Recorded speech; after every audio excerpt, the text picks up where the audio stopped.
ہمارا آج کا موضوع ہے سڈنی حملہ، فالس فلیگ کے دعوے، ماہرین کی آراء میں تقسیم۔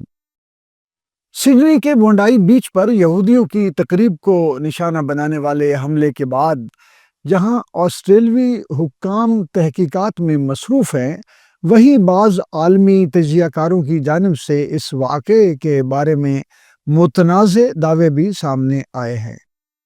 ایک بین الاقوامی امور کے تجزیہ کار کا کہنا ہے کہ یہ حملہ ممکنہ طور پر ایک فالس فلیگ آپریشن ہو سکتا ہے، جس کا مقصد اسرائیل اور ایران کے درمیان جاری کشیدگی کے دوران عالمی یہودی برادری میں اسرائیل کے بطور واحد مضبوط پناہ گاہ کے تصور کو تقویت دینا ہے۔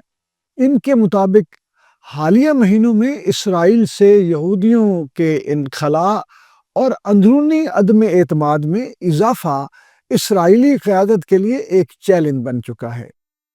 تجزیہ کار یہ دعویٰ بھی کرتے ہیں کہ ماضی میں اسرائیلی انٹیلیجنس ادارے، جن میں موساد کا نام لیا جاتا ہے، نفسیاتی اور سیکیورٹی آپریشنز کے ذریعے بیرون ملک بیانیہ سازی کی کوشش کرتے رہے ہیں۔ ان کے بقول بھارت کی طرح اسرائیل کی طرف سے بھی بعض مواقع پر خاص ہدف کو ہٹ کرنے کے لیے شہروں کو ہٹ کرنے جیسے سخت اور ظالمانہ اقدامات سے بھی گریز نہیں کیا گیا۔ تاہم متعدد دیگر ماہرین ان دعووں کو قیاس آرائی قرار دیتے ہیں اور کہتے ہیں کہ اس مرحلے پر کسی فالس فلیگ آپریشن کا الزام عائد کرنا قابل از وقت ہے۔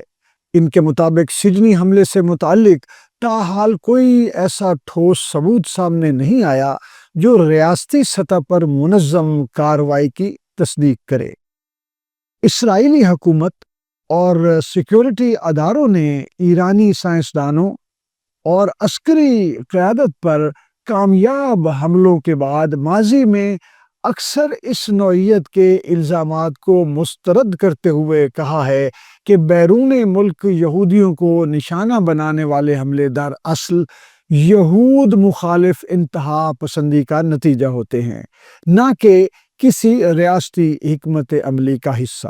آسٹریلوی حکام کا کہنا ہے کہ تحقیقات شواہد کی بنیاد پر آگے بڑھائی جا رہی ہیں اور کسی بھی ملک یا ادارے کو مورد الزام ٹھہرانے سے قبل حتمی نتائج کا انتظار کیا جائے گا۔ فرحت عباس شاہ، ریڈیو سنو FM 89.4 لاہور۔